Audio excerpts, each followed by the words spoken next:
My name is Reverend Kathy Pittenger, and I'm the Children's Initiatives Coordinator for the Michigan Conference and the convener of today's Kidsmin Zoom.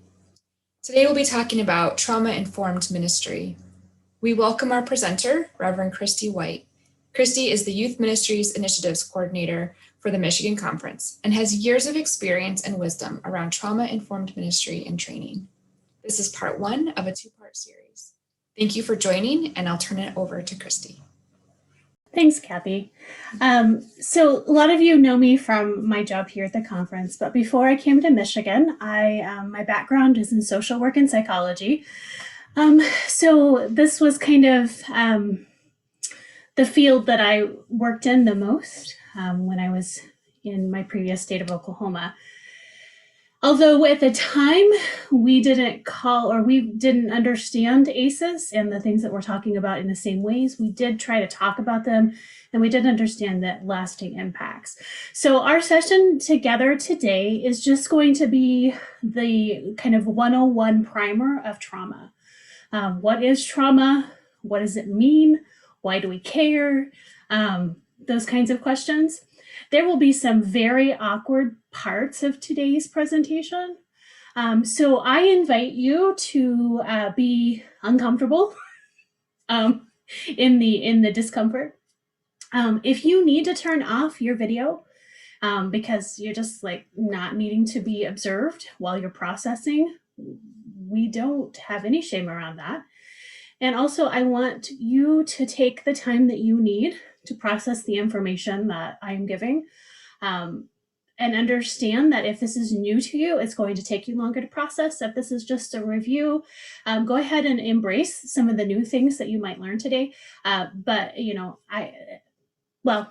make more sense when we get further into why I'm saying all of these things. All right, so I have a very long presentation because I'm a visual learner. So we'll start with this. So welcome to Trauma-Informed Ministry, Understanding Trauma. So imagine with me, you are being chased by a tiger, all right? So picture that in your mind. A big wild cat is chasing you down. You have a couple of options that are automatically hardwired in you, right? You either flee, or what we call flight, right? You take off running, thinking, hey, you know what? I'm pretty athletic. I've done CrossFit for years. I'm going to outrun this tiger. Or you may choose to fight, and you may turn around and try to punch the tiger or get some licks in before the tiger gets its claws into you. Or the other option that's hardwired onto us is you may freeze. You may just stand there staring at this tiger running at you. But those are some of the ways that we react when we're placed in extreme stress. Those are hardwired reactions that we have to things like being chased by a tiger. So all of what we're talking about kind of come out of those three reactions. They come out of our hardwired instinct to fight, flight, or freeze. And so as we get further into that, just kind of think about some of the times in your life that you've faced things. Or if you're like me, you think about it later and you're like, I could have done that so much better. But in that moment, you're working with the part of your brain that only understands, the basics. Like, get me to safety. You're not thinking with your logical part of the brain that's telling you, oh, let's rationalize with the tiger. Maybe if we can explain, in a 5-point sermon, how I would not be good fodder. Like, this is not the body you want.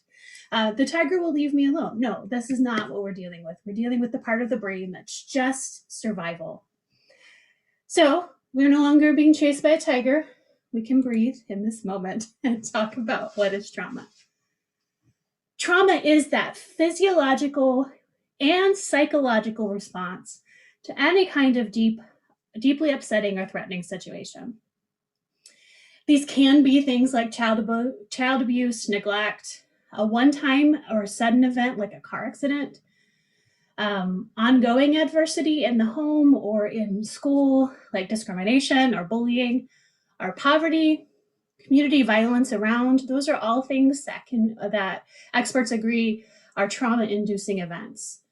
We also are very aware that we are living in a time that none of us have lived through before, in a pandemic, a health pandemic, where this is a somewhat sudden, and hopefully one-time event similar to a car accident, but we're having to live through it. It's like getting in a car accident every day for a year and a couple months now. So we have to understand that trauma is going to build up in a similar way that if you were in a car accident every day for a year, the trauma that would take on your body, on your processing, like you would not be real quick to jump back in a car, right? There are things we start developing PTSD and other things.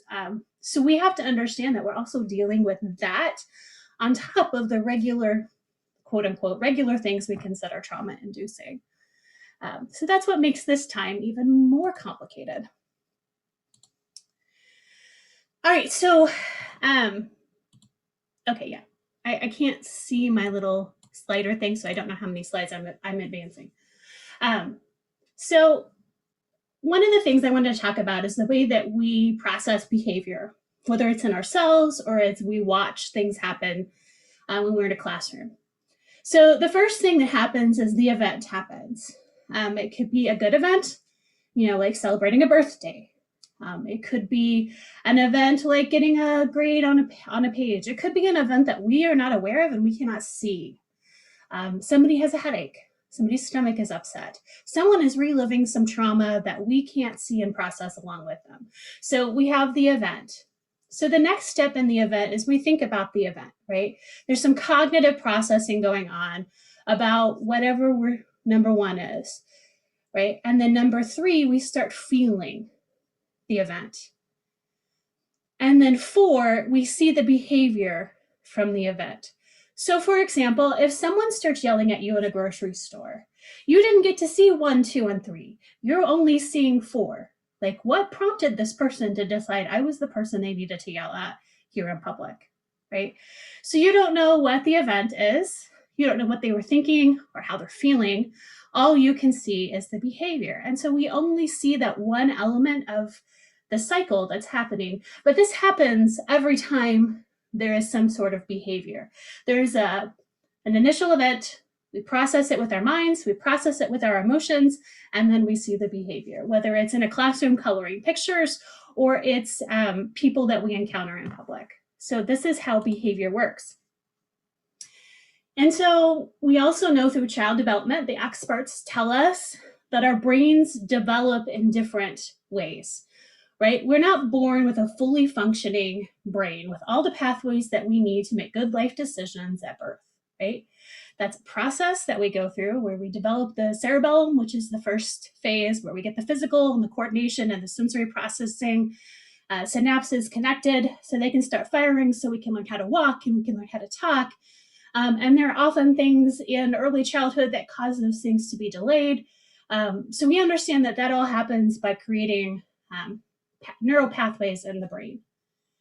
And so then we have the nucleus accumbens, which is the second piece of our brain that we develop, which is our motivational piece. It's the M&M's work for going potty when you're at this age, right?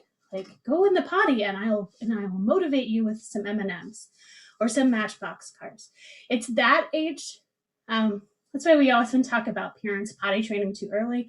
If your kid's not in that motivation phase, if that brain is not developed to the point where they understand what motivation is, it's very difficult to get them motivated.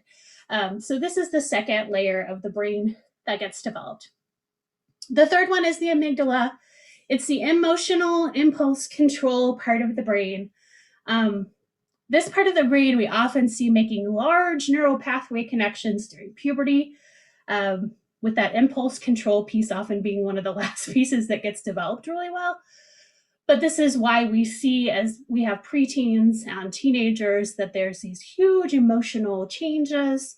We have these waves where we're like fine and we're like ecstatically fine, and then we're in the depths of despair. It's because we're still making those neural pathways in our brain to help us process emotions and impulse control. And the final piece of the brain puzzle, if you will, is the prefrontal cortex. Now, experts believe this doesn't really get developed until we're about 26 years old. So this is the piece where it helps us with judgment, executive functions, understanding how cause and effects works, understanding that a decision that I make now is going to have long-term effects on my life. We don't develop that fully until we're 26, and yet we have college students making lifelong decisions way before their prefrontal cortex is fully developed. So we understand that happens. We also understand why sometimes college students surprise us with the decisions they make. They're not completely fully formed in their brains yet. And then sometimes that allows them the freedom to make some great changes too. So we honor their voices, but we also understand brain development too. So that brings us into this thing we call ACEs, an Adverse Childhood Experiences Scale. So back in 1998, which doesn't seem that far away to those of us who are older, but it was a while back, the CDC Kaiser Permanente Insurance Group published a groundbreaking study that investigated the impact of adverse childhood experiences on physical and mental health in over 1,700 adults. Now, keep in mind that this study, although it was groundbreaking, only assessed people who were in their insurance program.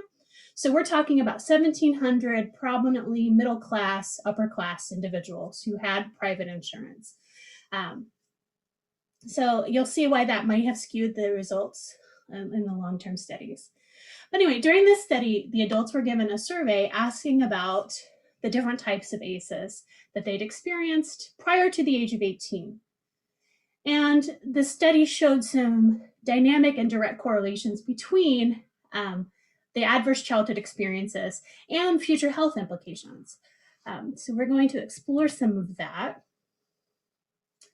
So they identified basically two different kinds of ACEs. We're going to start shortening that adverse childhood experiences to just ACEs. The two different kinds are abuse, neglect, and household dysfunction. A lot of studies, especially when I was working in social work, we were focused mainly, of course, on the abuse neglect element, and not necessarily taking in all the household dysfunction. And it kind of skewed our results to not understanding how people who seem to be coming from non-abusive and non-neglectful situations would still end up producing higher ACE behaviors. So the abuse neglect is what you would expect: physical abuse, emotional abuse, sexual abuse, and then physical neglect and emotional neglect. The household dysfunction is living with someone in the home that has severe mental illness, having an incarcerated relative, a mother, or I would say even any parent treated violently, substance abuse, and divorce. Those are some of the household dysfunction items that count as ACEs in this score. Okay. So what I'm going to do is I'm going to walk you through the ACEs. Take a deep breath. We'll talk about some of the statistics. We'll talk about in a minute. I don't want to skew your answers, but we'll talk about in a minute how the statistics correlate with what we choose as life paths, both good and bad. But I want to walk you through the ACEs so that you understand the depth of the questions that are asked and what they're trying to find out in this process. But also, it's so helpful for you to know your own ACEs score. It helps you then be able to understand why sometimes you may get triggered by certain trauma that you witness. It may help you understand why you chose the path that you chose. So I encourage you to take this quiz as we go through it. We are not going to share numbers or answers, or this is not that kind of moment in time. But it will be helpful for you to know what your ACEs score is moving forward. So I will start those questions. These questions will be incredibly awkward and uncomfortable, and it's okay to be awkward and uncomfortable with these kinds of questions. So question number 1 is, did a parent or other adult in the household often or very often swear at you, insult you, put you down, or humiliate you, or act in a way that made you feel afraid that you might be physically hurt? If your answer is yes, add 1 to your score. Question number 2. Did a parent or other adult in the household often or very often push, grab, slap, or throw something at you, or ever hit you so hard that you had marks or were injured? If yes, add 1 to your score.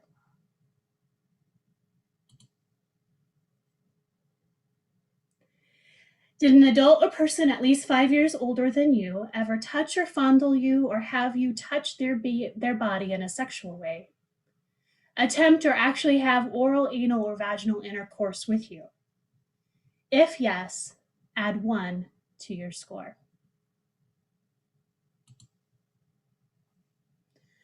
Question number 4.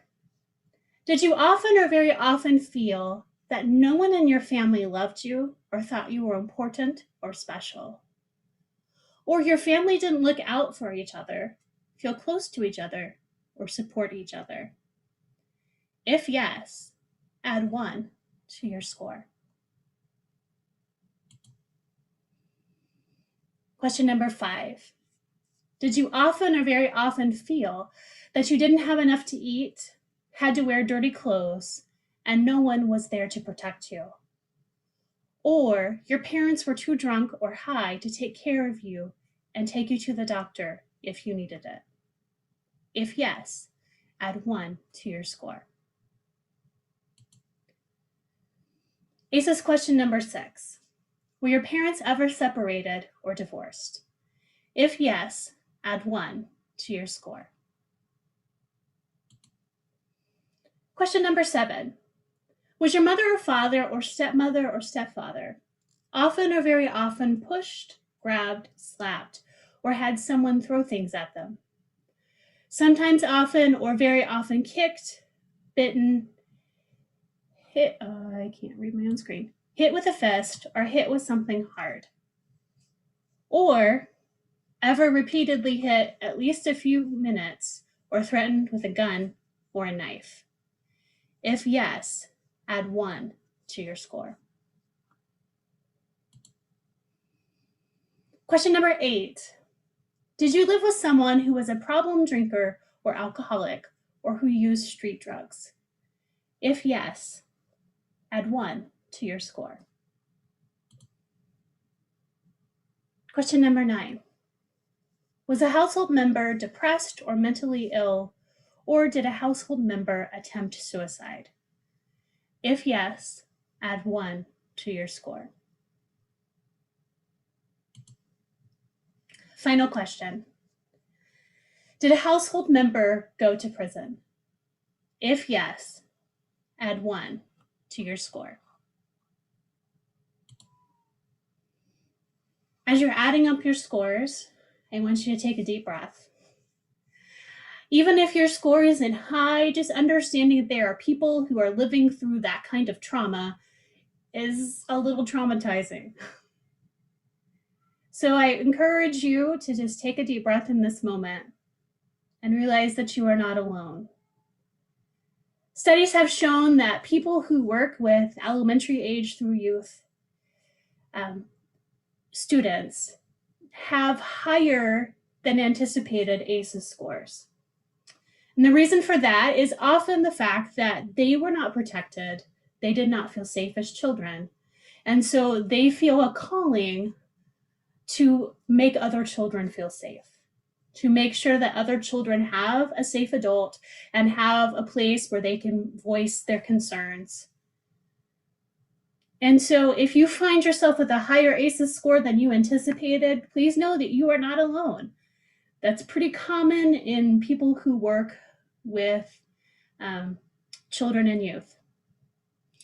These 10 ACEs questions don't even take into account some of the trauma that's experienced due to racial prejudice, due to systematic issues in our educational system, in our medical system, and in our justice system that has oppressed people of color, Indigenous, and Black folks. So these are just basic 10 questions that don't even come close to scratching the surface of all the trauma that's out there that our kiddos are experiencing. I didn't tell you this would be fun. So as we're moving forward, let's look at some of the short-term and long-term issues. Recovery looks different depending on the kid, depending on their support system, depending on a lot of factors. Many students recover from trauma within weeks and months. We are hoping, as we are doing this collective trauma together through the pandemic, that a lot of our students will bounce back and recover from trauma. But repeated trauma and chronic adversity causes more long-term issues. And a traumatized brain has a practiced response to perceived danger. Their brain is always on high alert, looking for the next threat. And it's called, the term for that is called hypervigilance. Their brain is in hypervigilance and always looking for what's going to be causing the next concern, the next threat. So studies have shown that ACEs cause toxic stress. So we have lots of different kinds of stress. Well, at least 3 that we've documented. There's positive stress. There's the stress of studying really hard for a spelling test, showing up for the spelling test, trying to take the spelling test and your heart's beating a little fast. Or for us, it may be like getting a shot. Like we know it's going to hurt a little bit. We know there's going to be some after effects, but there's a positive stress because we know, things are going to get better. It's brief. It's part of a healthy development process. It helps us move forward. It can even be positive stress, can be like getting married, having a baby, getting a new job. All of those things are exciting, but they cause stress responses in our bodies. Then there's the tolerable stress category. That's like a death in the family.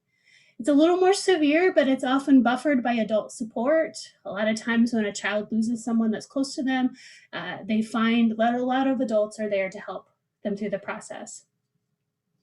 We're hoping that the pandemic would kind of land more in this tolerable stress category. I tried to look up a bunch of studies for this and I didn't find anything yet, so we're still studying this apparently. Like how did we define the pandemic in stress terms?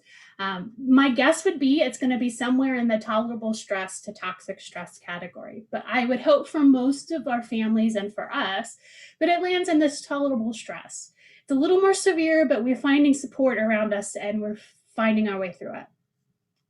The toxic stress is like chronic neglect. It's being constantly in this fight or flight phase because that's how you have to function. It's a strong, frequent, and prolonged adversity that students don't find that they have the adult support that they need. Because, for example, if the male in the household smacks around the female, the child may feel scared, but they can't ask questions and get support because the male figure in their household is scary because he's not predictable. He resorts to violence.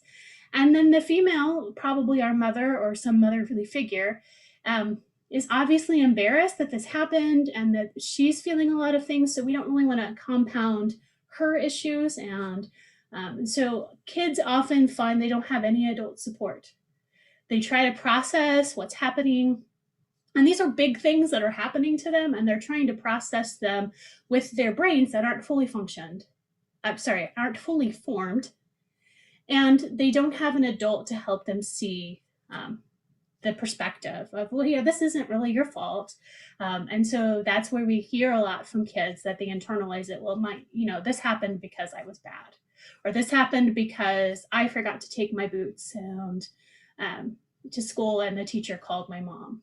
Like, no, that's not why abuse is happening in your home. But that's how kids end up internalizing it as being their fault. So one thing we do understand is that toxic stress harms the brain's architecture.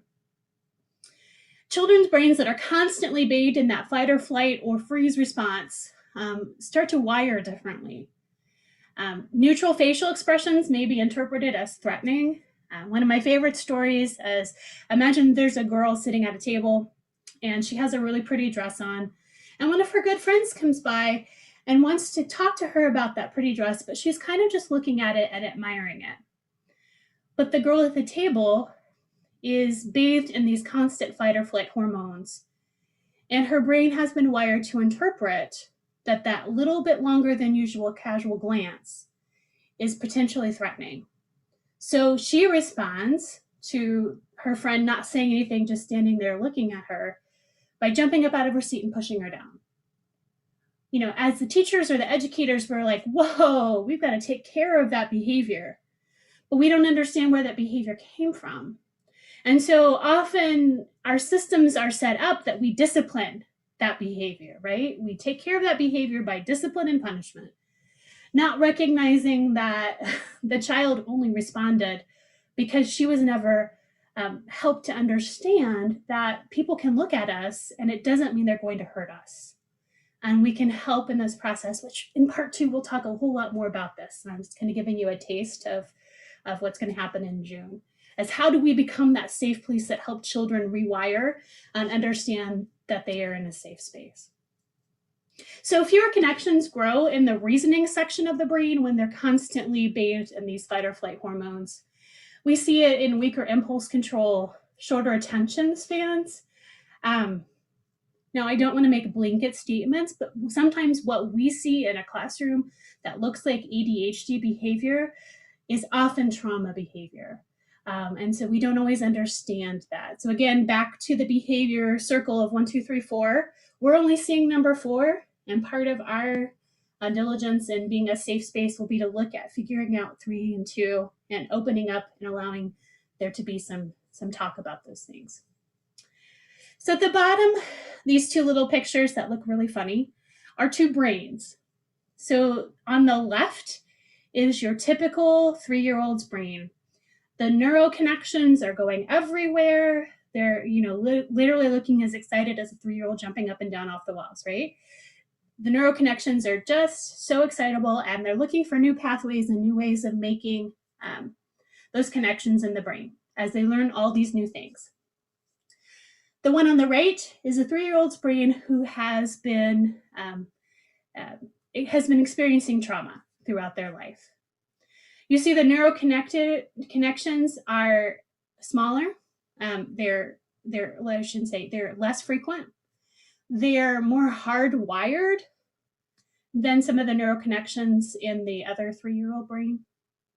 And these are kind of neural connections that we see typically more towards youth and adolescence when they start making those hardwired connections that help them develop that adult way of thinking, right? So we start to drift away from all the little things that we need to learn, and we start to lose, teenagers typically start to lose some skills, like things that we thought they should know and then they don't know anymore. It's because their brains are rewiring into these more solid neural pathways.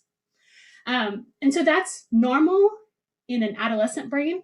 It's actually exactly what we would want in an adolescent brain as they create those more permanent neural pathways. We don't want that in a 3-year-old brain.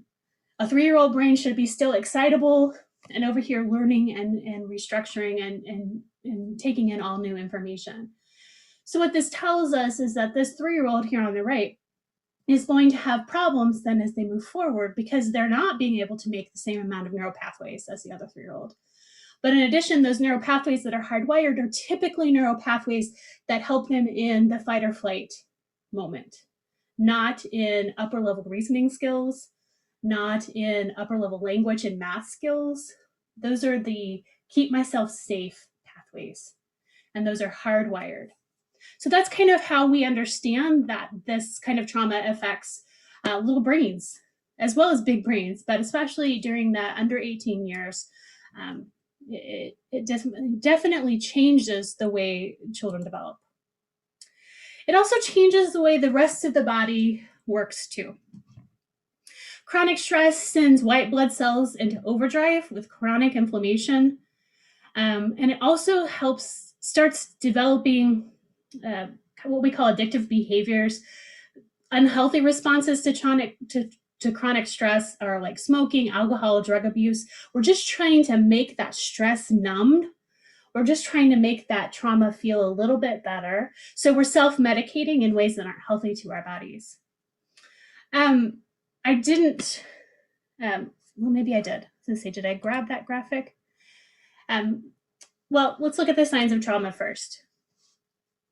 So some of the things that we're looking for when we're looking for potential signs of trauma are overreactions to situations, like the girl at the table who pushed her friend who was just looking at her, negative outburst or aggression, frequent stomach aches or headaches, the kid that always doesn't feel good or, never feels quite right, appearing very sad and afraid, inappropriate social interactions. Keep in mind, children who have been sexually abused often are over-sexualize their interactions because that helps them process that that's okay. We know that abuse is not okay, but their little brains need a way to process it, so they over-sexualize their actions. So when we're looking at a kiddo that's seemingly inappropriate in social situations in ways that make adults blush, we need to start digging a little deeper and seeing why they're reacting in that way. It may be a way that makes them feel okay and makes them feel safe. So what's happening in their life that they're needing to feel okay and safe from? Trouble with executive functioning skills. So focus, organization, self-regulation.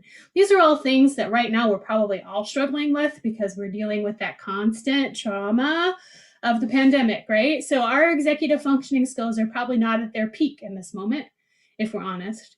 So we often see that in youth and children as well. When they're dealing with trauma, their focus is all over the place. They can't keep themselves organized. And self-regulation just becomes a real challenge. Now, I'm not saying that every kid who can't keep their binder organized when they come home from school has an ACEs score that you need to be concerned about. Some of our kids just don't organize well. But it's just one of many things to keep in mind when you're assessing behavior and watching and observing children. So I'm going to sneak a peek. Okay. I don't think I did put that slide in. All right.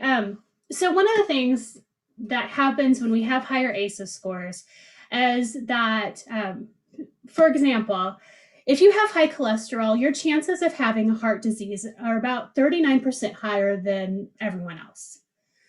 If you have an ACEs score of 4, I don't mean 4 or more, I mean 4, your chance of having heart disease goes up to 200% higher than the regular population because you are dealing with the chronic stress that causes inflammation. You're dealing with your body reacting and it shortens your lifespan. There can be up to 20 years difference between a person who has a 0 ACEs score and a person who has a 4 ACEs score as far as lifespan. It dramatically not only affects our brain development, but it also affects the way that our bodies function. So we see, in this kind of pyramid that we have the generational embodiment of historical trauma. This is often the trauma that we get passed down in our generations. This could be through our parents not being well-regulated and healthy. This could be through the systematic trauma that people of color experience. There's generational embodiment and historical trauma that we all deal with on some level. So that's part of our pyramid. The social conditions and local context help us understand, like people living in Flint are going to have higher trauma than people living maybe in the UP, depending on the community, right? So the social conditions of understanding where we live and how we live out our lives in that space. Then there are the ACEs, the 10 questions that we talked about. Those are part of this pyramid. Those are individualized because not even siblings will have the same exact ACEs score. So, your adverse childhood experiences are what you bring into this pyramid. Then we understand that adverse childhood experiences disrupt neurodevelopment.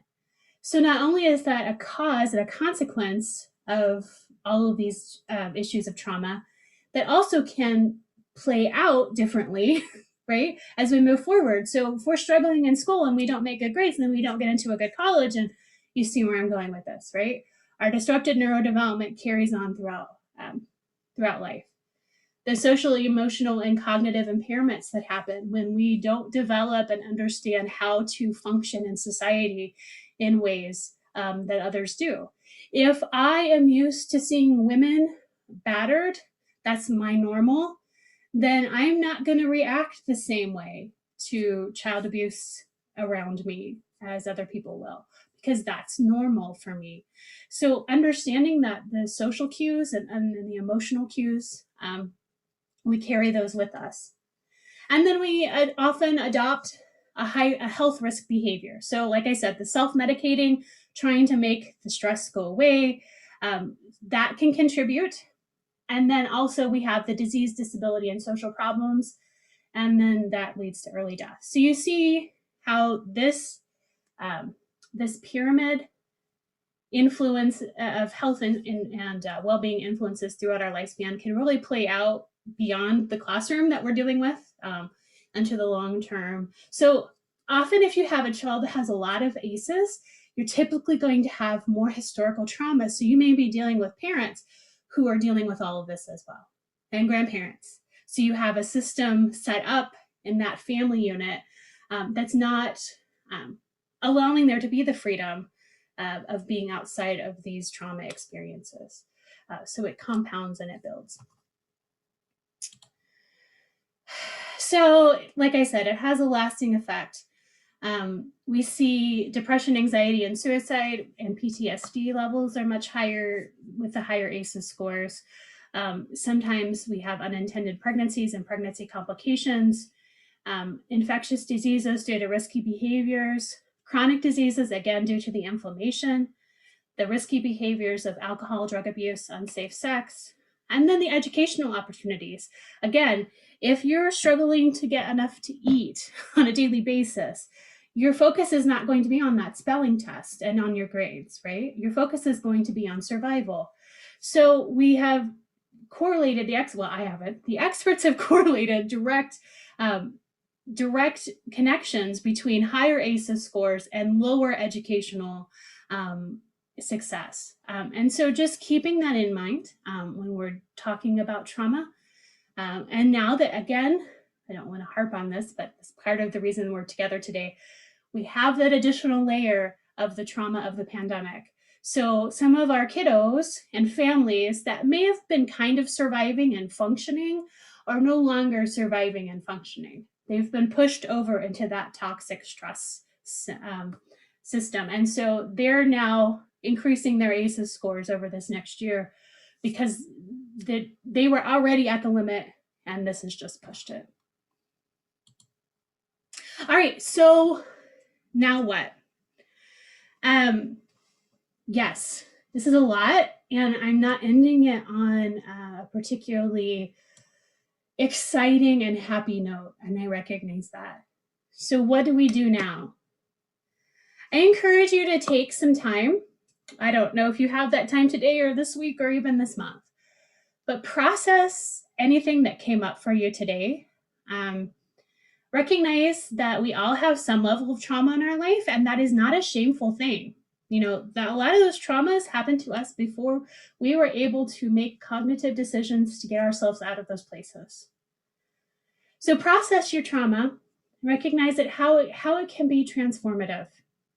I'm not saying that you have experienced trauma in order to be a better teacher. What I am saying is you can use those negative experiences and understand your students better. You can use those negative experiences and understand your community, why they are hurting, why the systems in place keep traumatizing them, right? And then you can use that trauma to kind of redeem those situations. Again, I don't believe trauma comes into our lives in order for us to do the things that we do, but I do believe that with God's grace, we can transform that trauma into something powerful. Identify the trauma behaviors in the youth and children that you work with. So I recognize many of you may not have hands-on access to youth and children right now. Now, you know, you may still be on Zoom or you may still be, but just think about and try to identify some things. I'll give you some more practices and some hints in June. So I'm not asking you to change anything in this moment, but just be observant and watch behaviors. Start looking at the systems that you have in place at your church or in your ministry and take a long look at whether they are healing for persons with trauma or harmful. Keeping in mind that impulse control and some of these other issues with traumatized kiddos are not things that they can control. It's not a matter of mind over behavior. It's a response that comes from the depth of them trying to survive. And when we can kind of understand that, that doesn't mean we have to excuse behavior. It doesn't mean we just let, we have a lawless universe where kids can do whatever they want. But it does mean we can look at the systems and the things that we have in place to see if we're actually re-traumatizing kids and making them feel more unsafe, or if we can, look at some of those systems and see if there are ways that we can actually provide safe and healing spaces. And then keep breathing. You can't do all of this right now. This is your first time walking through the ACEs and talking about trauma. You just need to breathe. That's between now and June 2nd, you just keep breathing, right? If you've done this before and this is not really new to you, sure, move forward. Start doing some things, start observing. But if it's new, just process. Start with yourself. Grant yourself the grace that you so willingly give to everyone around you. And keep breathing. And then come back for part 2. It's much more exciting and fun. We can talk about the practices and systems we can set up in place to make sure that youth and children feel safer, to make sure that the church is a place of healing and wholeness and not a place of trauma, because that's the last thing I think we want any of our programs to be, are traumatizing experiences for children and youth or adults. So part 2 will be a lot more fun. But it was just too much to try to cram